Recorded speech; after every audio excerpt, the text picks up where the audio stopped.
The recording has started. Right now it's on my face.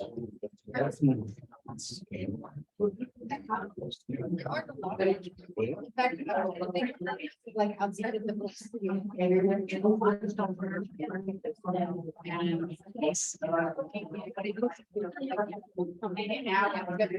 Bell.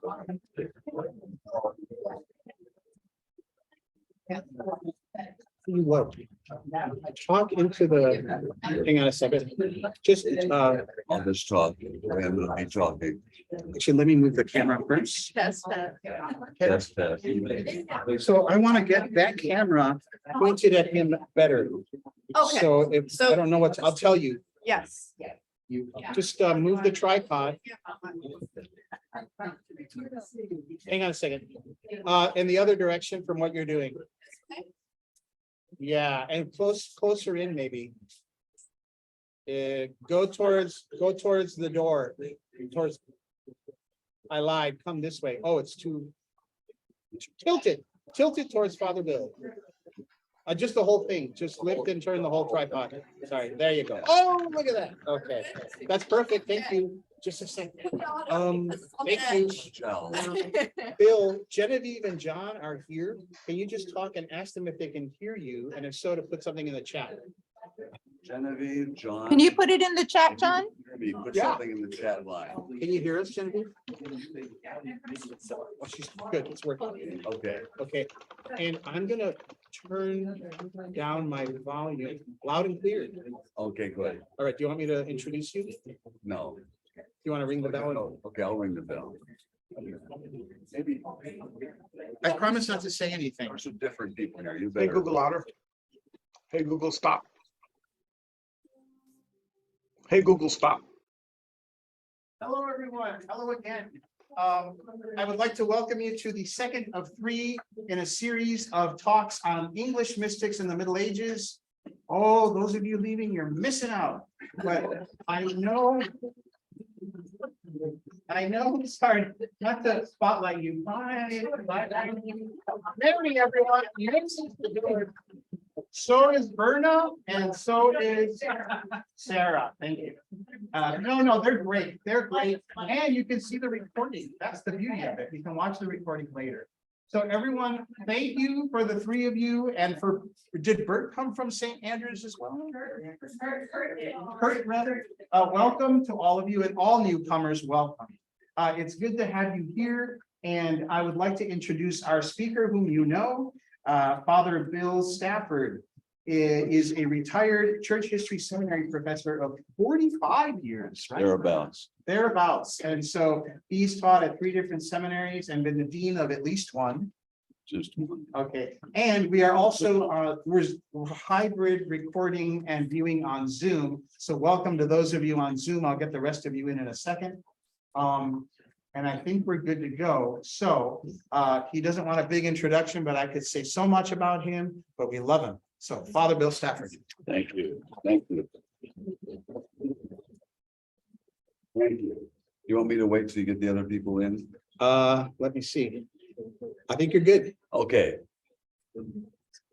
Today I wanted to talk about another one of the mystics of the 14th century in England. They were an extraordinary group, except they weren't a group.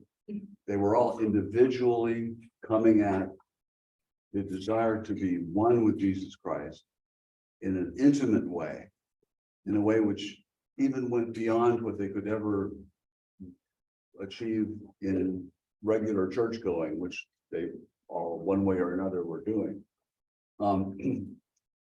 And today I want to concentrate on one of the most influential of them, and that is a person whose name no one knows, and the scholars have worked like crazy to figure out what this anonymous author was, and he or she has remained anonymous.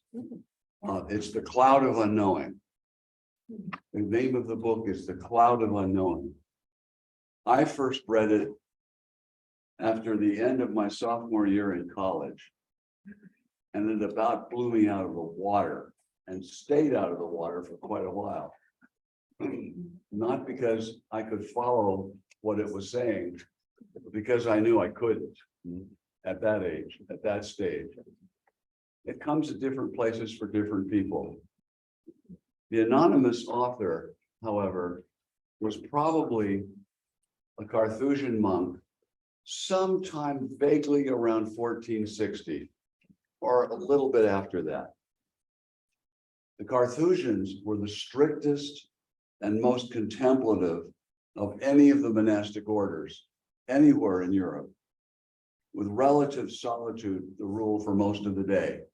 They gathered for one meal together, they gathered for the liturgy together, but even the daily office they said separately. And they had enormous amounts of time in solitude in their own little hermitages, which they gathered back in again for the times that they were together in community. It was a contemplative order. They were meant to be just unrestricted in the way they could reach out to God with no distractions of any kind at all. The Charter House, one of the Carthusian monasteries in London, was the only monastic order that resisted Henry VIII's destruction of all the monastic orders. And they paid a terrible price in martyrdom for the medieval Catholic cause. But this book preceded that, probably at some other Carthusian monastery, but who knows for sure. This preceded those events by nearly 2 centuries. It was written in a vivid, effective Middle English, sometime after religious Rolle, probably in the 1360s or so.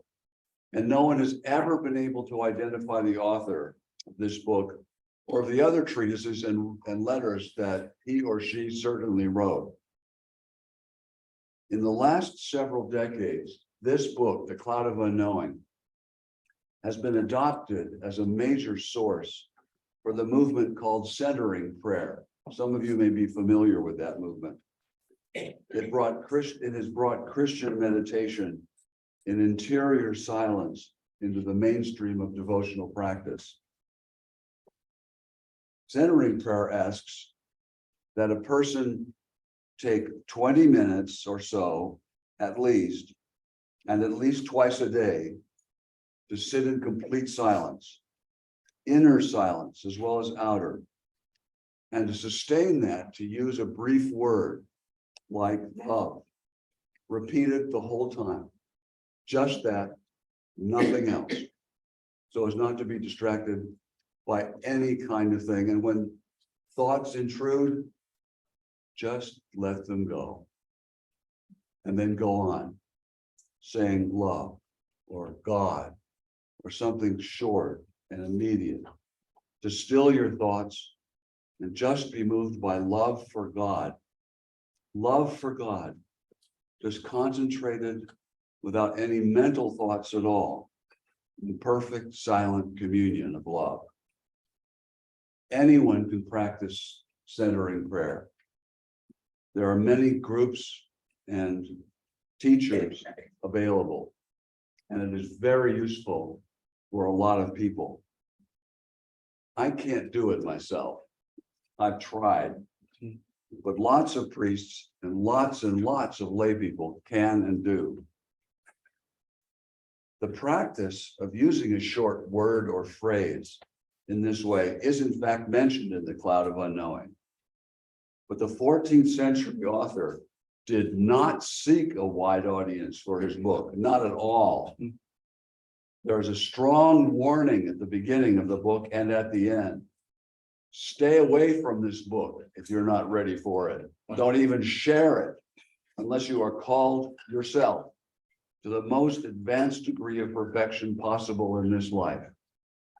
The book was written for solitaries above all, for Carthusians or Premonstratensians or anchorites or solitary hermits, people who had long advanced in the work of prayer and who are ready to go still further.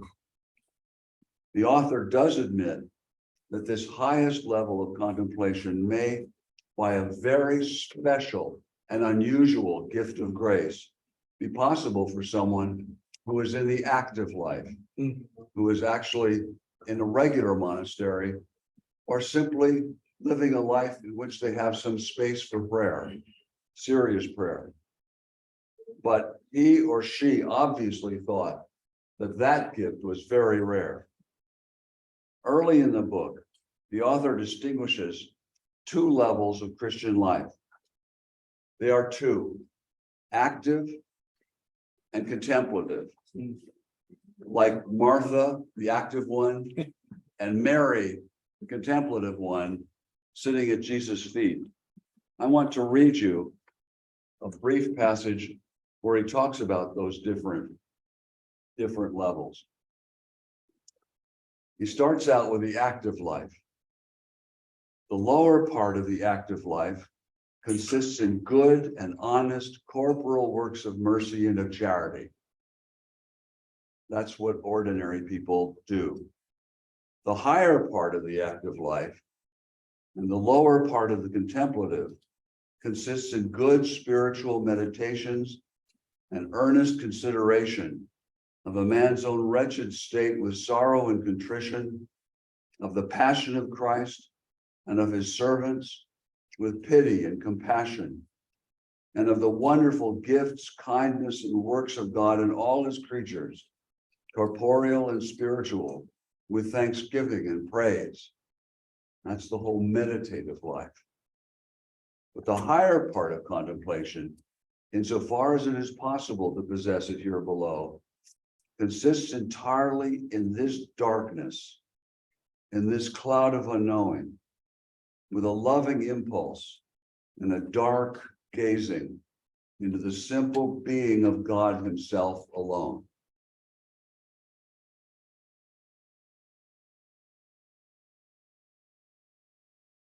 The author takes consistent life in the church for granted for everybody. Sacraments, the church's teaching, care for other people. Those were those corporeal works of mercy and care for others as the outcome of life, of the sacramental life of the church. And struggle against sin, of course, and doing good works of every sort, works like praying for people who need it and relieving the poor and the helpless. That is the lower level of the active life. That's pretty much where a lot of people were and are. People who live in the world following Christ. And when they stumble, going to a wise priest to help pick them up and set them back on their spiritual feet. The higher level of the active life and lower of the contemplative is serious meditation and prayer. Probably mostly what they called and do call now again, Lectio Divina. In Lectio Divina, you read a passage, often of scripture or one of the Psalms, or some other very powerful spiritual writing. You read it in peace and in quiet until you come to something that kind of grabs you. And you stop. And you repeat that passage again and again. The language they use about it is to spiritually chew it up. Keep on chewing till you get everything out of that phrase you can. So you're there, you're thinking about what the phrase says, you're turning in praise and thanksgiving to God. And then suddenly you start thinking about what is happening to the 49ers and their controversy about who's going to be the quarterback. And that's when you go back to the text and just start reading again. That's the way Lectio Divina works. And it's a very good discipline for everybody, anybody, I think.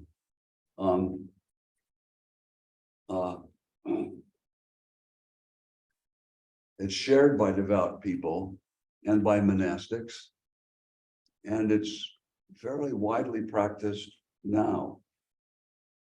That higher level of the active life is also the lower level of contemplative life. You're a solitary or in a strict monastery of some kind, or in circumstances in your life where you can do it. Even the people who desire God so much that they are called to move to the highest level, have to start there. By grace, get your life with God straightened out and start moving your mind and heart and love toward God through meditation on the passion of Christ, meditation on the saints, meditation on God's goodness and glory and love for humankind. But that's where you start. But the higher level of contemplative life is what the Cloud of Unknowing is really written about. It leaves that work of graceful meditative imagination behind, except when you drop out of the highest level, briefly or for a long period of time, and then move back into it. First, while the author of this book is not a speculative theologian, she or he was very well versed in the theology of the late Middle Ages and knew that the theological reality, which Christian theologians basically all know, that God's essence, who God is in God's self, cannot be known by any creature. God cannot be known with the mind directly at all. You can know God through images, know God through the incarnation, know God through all the ways in which God has disclosed God's self to us. But you can't know God's essence, the very being of God. God transcends anything we can say or think about God. That is the basic principle of what last week I called the negative way. The way in which you let go of all images, let go of any kind of thought about God, and simply turn to God in love and in nothing but love. After an apprenticeship in effective meditation, you come up against that incomprehension. Even if you're a great theologian, you run out of gas as a theologian. It has to start with the abandonment of any kind of speculative theology. There's nothing wrong with theology. It just gets in the way because it tends to try to grasp God's own self with the intellect, and that just won't work. God cannot be known directly, not ever, not even by the angels. But God can be loved directly. The long discipline of loving God in meditation may prepare one for loving God in the darkness of the mind, in the cloud of unknowing. So at this point, when your love for God has grown so strong and so focused that you just have to get into a deeper union with God, and yet you're coming up against this darkness, this knowing that you can't know God directly and immediately, who God is in God's self with your mind.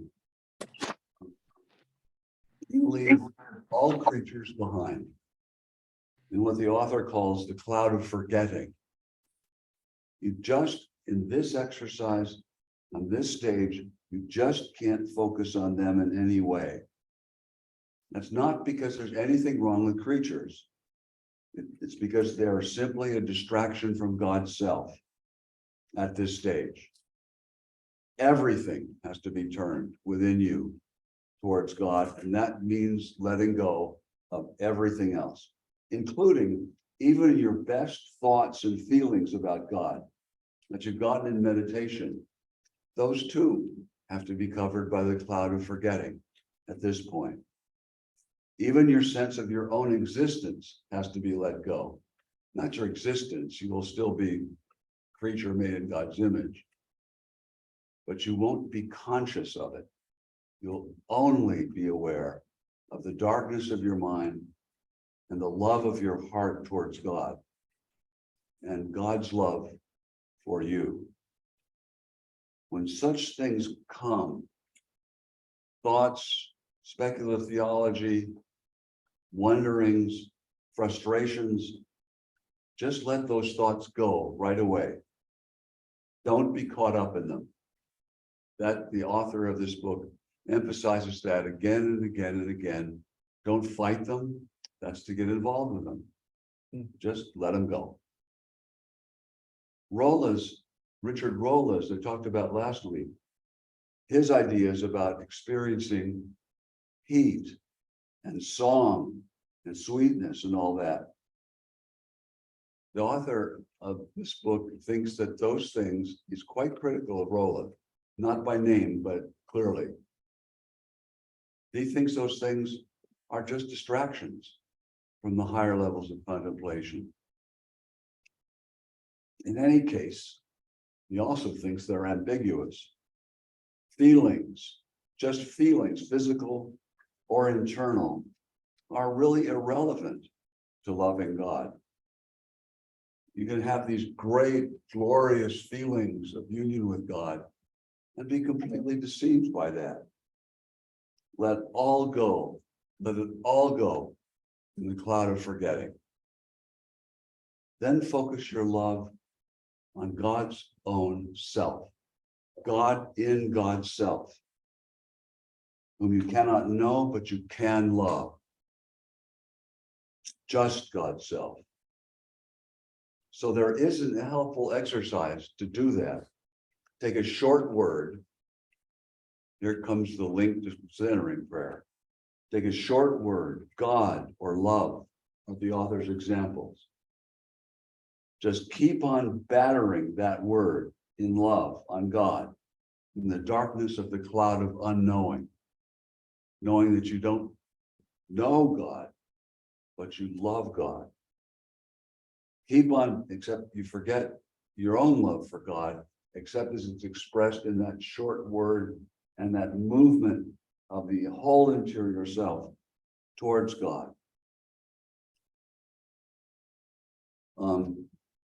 It's not so much the word itself, it's the love it carries. And in that darkness, that cloud of unknowing, by grace, you may come into union with God's own self. That union is the greatest possible in this life. Originally, when you start this and reach that level of union, it will often be brief and temporary, and you move back into regular meditation. And then you take up this exercise again. Eventually, by grace, that union may be enduring. It may stay with you all the time, even when the needs of your body or duties call you away from the practice. You can't explain it. You can't communicate it or articulate it. It's the direct and immediate union of love with God. And the author believes it's the closest anyone in this life can get to God before the final union with God in heaven. Even among Roman Catholics, the author has been accused of many things. Abandoning charity to others for the sake of selfish piety, of pride, in spite of the author's constant emphasis on humility being a key to, in many ways, to the whole thing. They've accused him of anti-intellectualism because he turns his back on theology. Or fostering illusions, getting great ideas about having union with God, when in fact, it's just wasting time that could be used better other ways.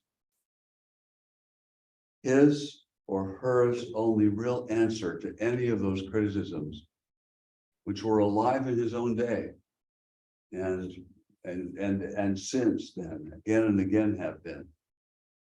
His only real answer is that some people in this life are called by God to this movement into union. They are called to be alone with God in the cloud of unknowing. And they have every right and call to listen to that call and to respond to it.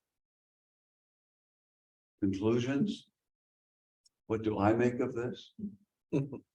Well, the main thing I make of this is humility.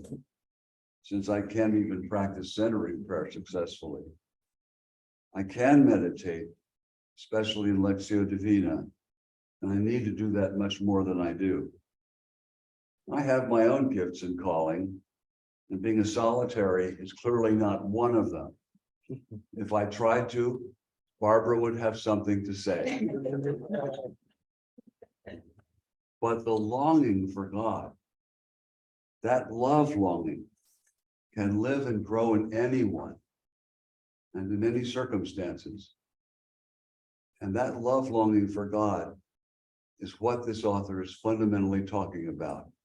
That deep desire for God, just God. That's a gift of grace. And I say, and I do pray for it. And when it is given, respond to it. In hymn 516, which we sang last week in church, just 2 verses of it. Come down, O love divine. Seek thou this soul of mine, and visit it with thine own ardor glowing. O Comforter, draw near. Within my heart appear, and kindle it, thy holy flame bestowing. And so the yearning strong with which the soul will long shall far outpass the power of human telling, where none can guess its grace, till love create a place wherein the Holy Spirit makes a dwelling. Amen. Questions, issues, responses? So can you say the cloud of unknowing is God? Sorry? Cloud of unknowing is God. No, it's God in the cloud of unknowing. It's kind of like in the 4th and 4th century, Gregory of Nyssa writes about Moses having encountered God at the top of the mountain in deep cloud. Moses' own communion with God is a situation where Moses could not see God face to face. It was in darkness. So you encounter God in that cloud, but the cloud of unknowing is not God. God is who God is, and God's self. Just that since you can't know God and God's self, you've got to let go of everything else except your love for God at this point for this exercise.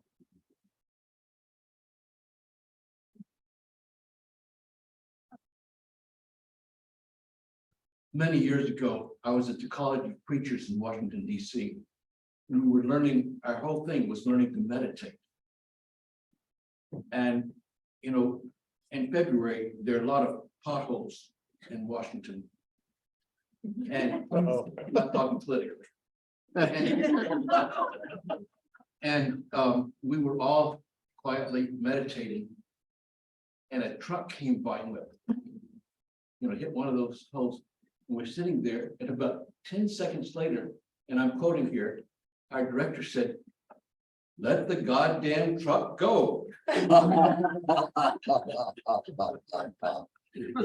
we all had a good laugh and then got back to it. But that was exactly the kind of thing you were describing. Let the truck go. Yes, thank you. Thank you, Father. Ray, you had your hand up. Yeah, I don't understand exactly, I don't understand at all what the position of some of these people are. I mean, they have a solitary life, I guess. But in knowing God, isn't the fact that he sent his only son as a human being, I think that, I mean, that's the relationship I sort of can Absolutely.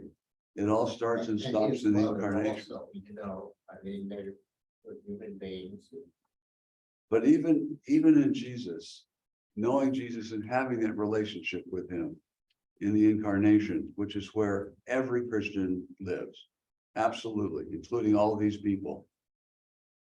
But Christ's own divinity is something that transcends any ability to grasp it, any ability to fully comprehend it, to know in in itself what that is.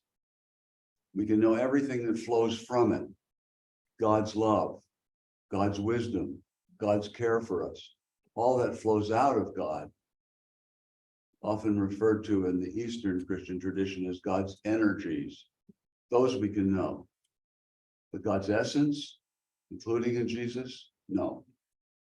We can't know that. We can love God in God's self. And in a love relationship with Jesus, that's a natural way to develop. That's a natural way to go. So I couldn't agree more. The basic faith of Christians starts from the incarnation and the gift of the Holy Spirit. And there's no but about that. Yet there's still a profound mystery about Jesus, something that our minds can't fully grasp. And that's where this particular author wants people to get into union. The whole meditative exercise is about one aspect of the incarnation or another, including all of the ways in which Christ is incarnate in the church. Not least in the most holy sacrament of the altar. But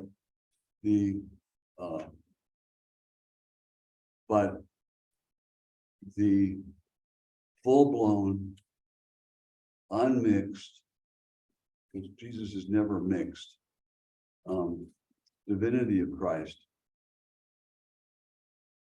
We can know everything that flows from it and know and love God in that. But if you're trying to get the absolute essence of God in Jesus, the whole witness of the tradition is you won't get there. God is beyond that. Finally, that kind of, our minds are just too small to grasp God's infinity. So where do these mystics, where do they go based on that?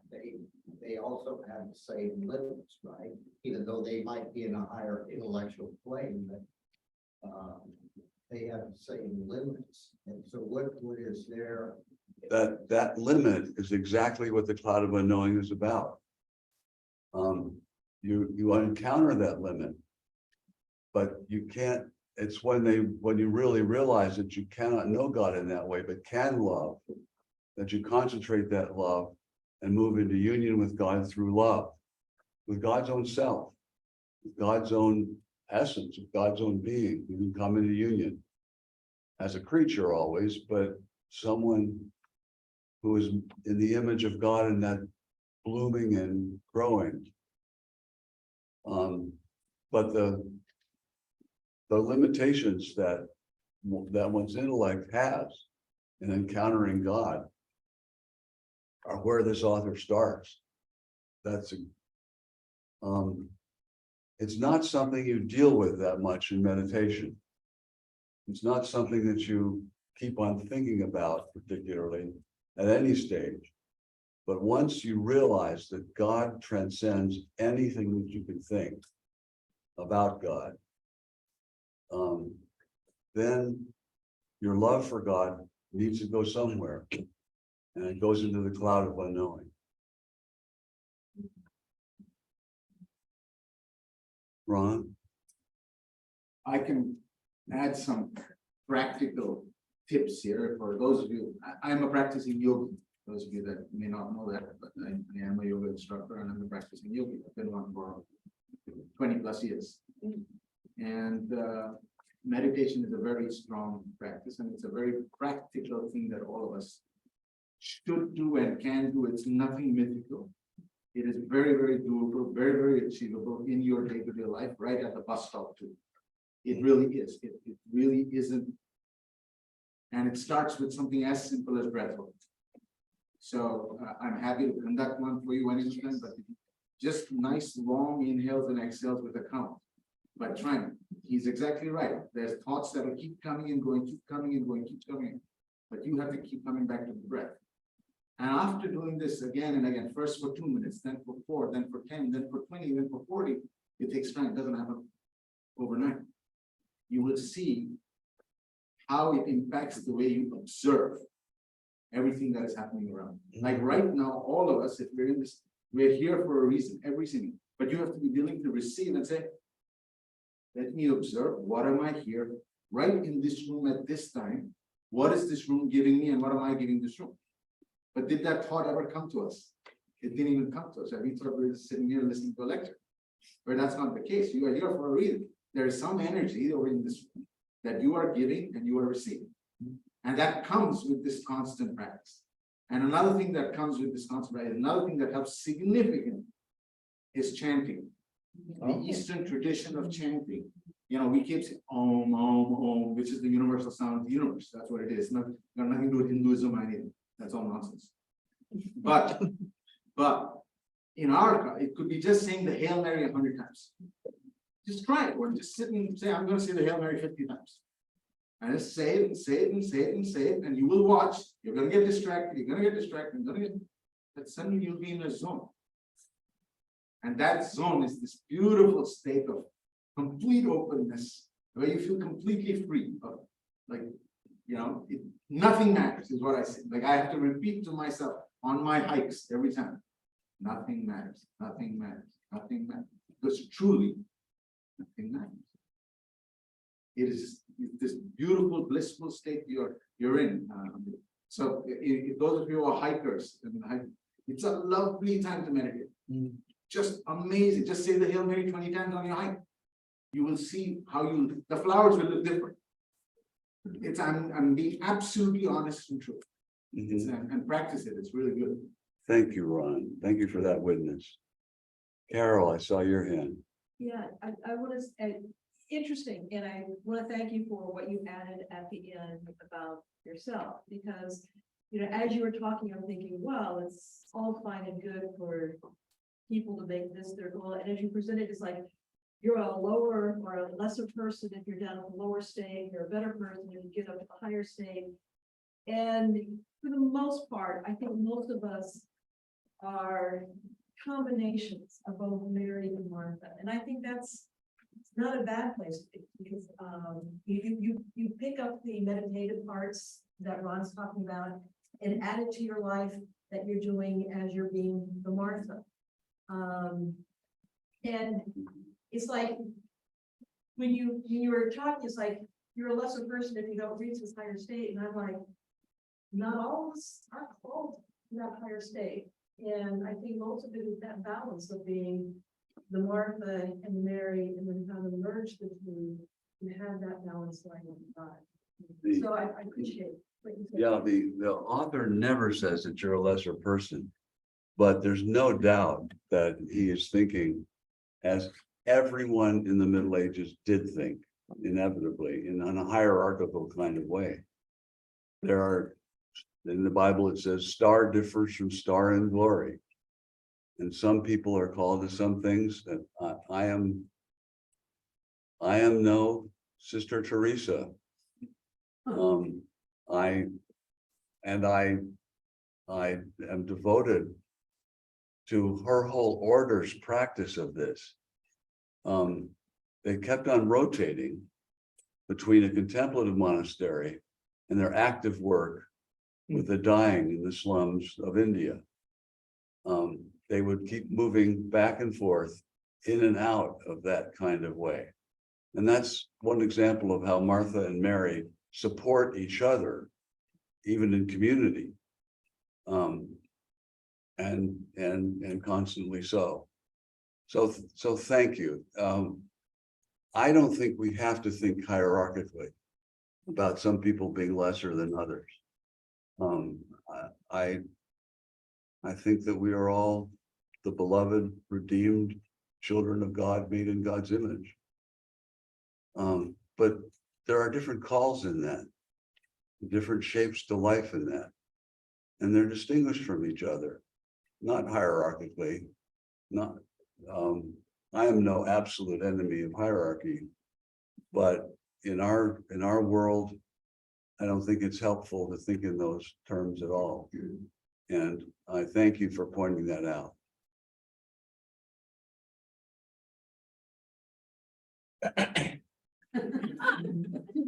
Golly. I waited. It's probably more of what other people have asked, but my question is two-part. And I don't expect an answer, but maybe you can address these. Let's see. First of all, how do we know it really happens? Mr. Cloud of Unknowing or Ms. Cloud of Unknowing is like, all right, union with God, and it's indescribable. You have to keep at it, et cetera, et cetera. That kind of meditation isn't going to get you there. That kind of charity work is not going to get you there. How do we know there's a there? So that's part one of the question. And the second one is a little blasphemous. What's the point? I can see charitable works helping people very materially. I can see meditation helping us calm our breath and do things and see things differently. Union with God almost feels selfish. It's like what you spend all your life. It's not even prideful. It's like, this is for me to be in union with God.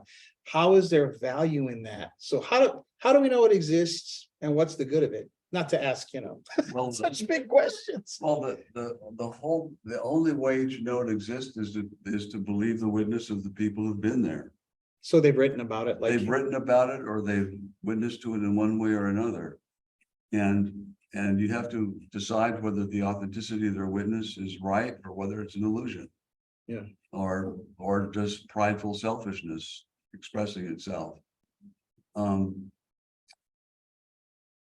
Not everybody is called to that kind of thing in this life.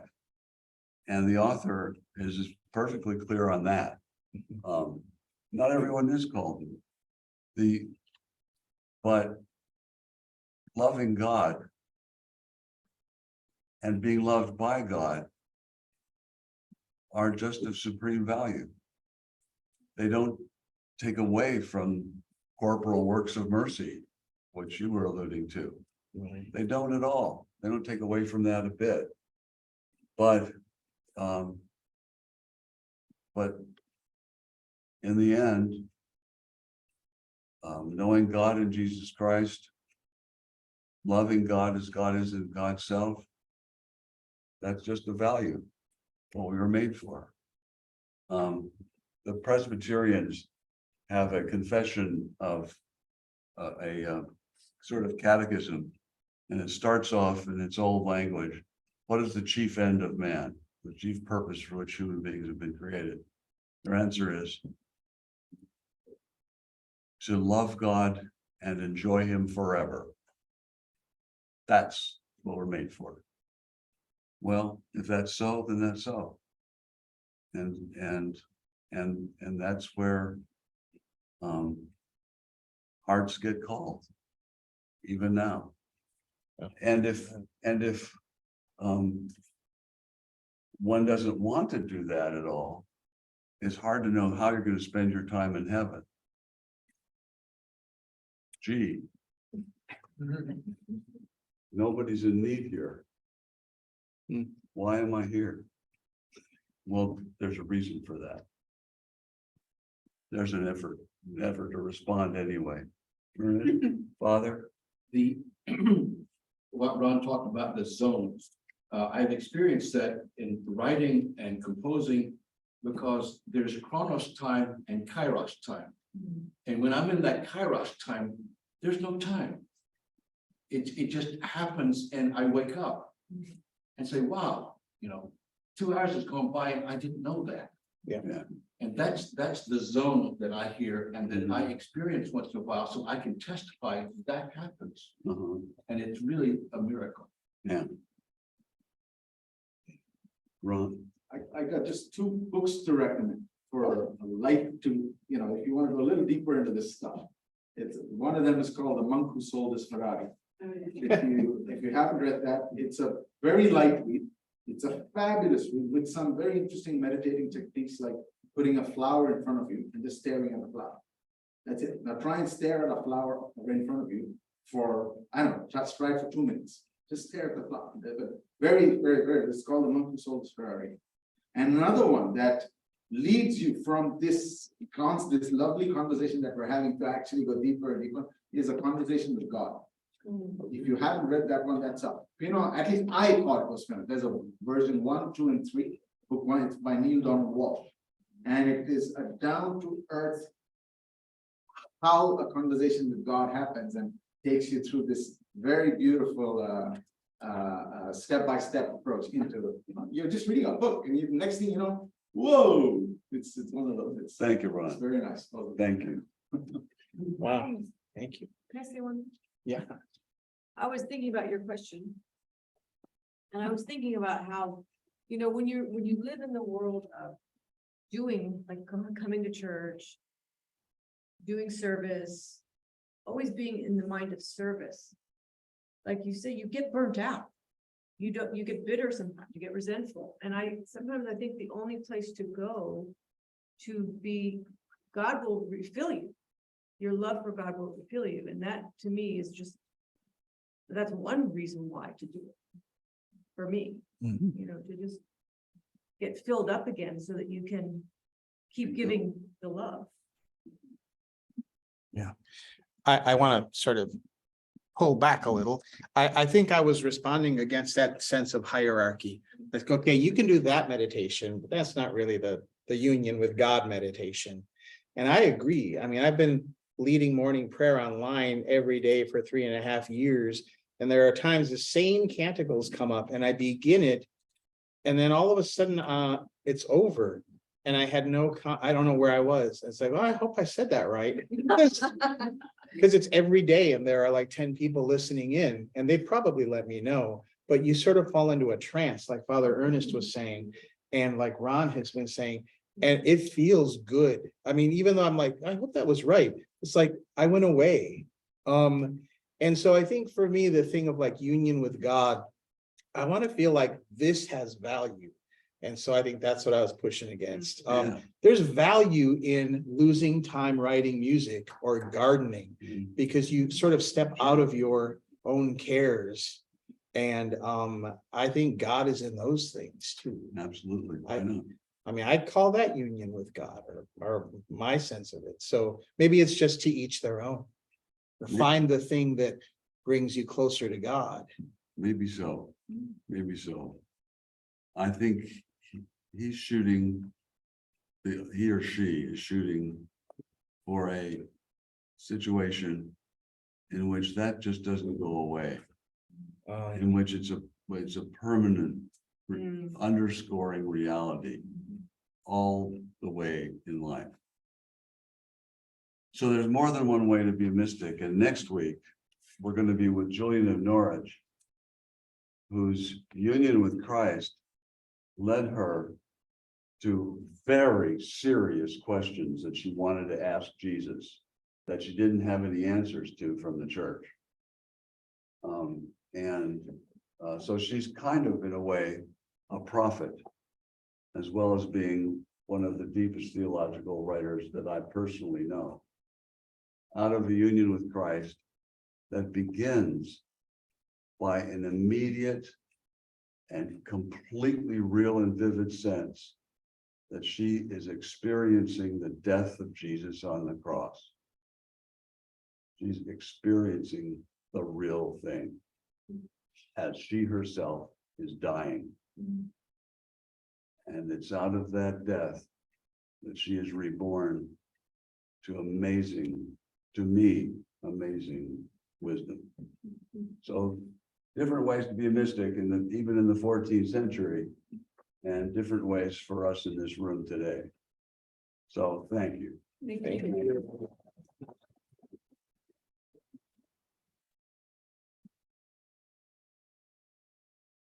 Thank you, Father Bill.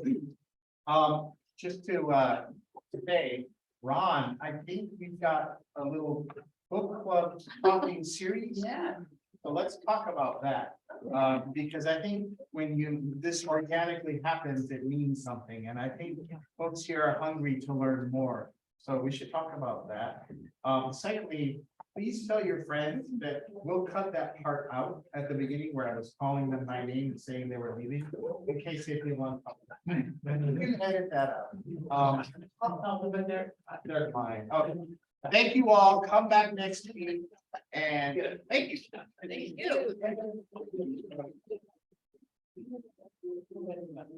you. Thank you so much. Thank you. Thank you for what you said. A lot of pain. A lot of pain. Bye, everyone on Zoom. Thanks for joining us.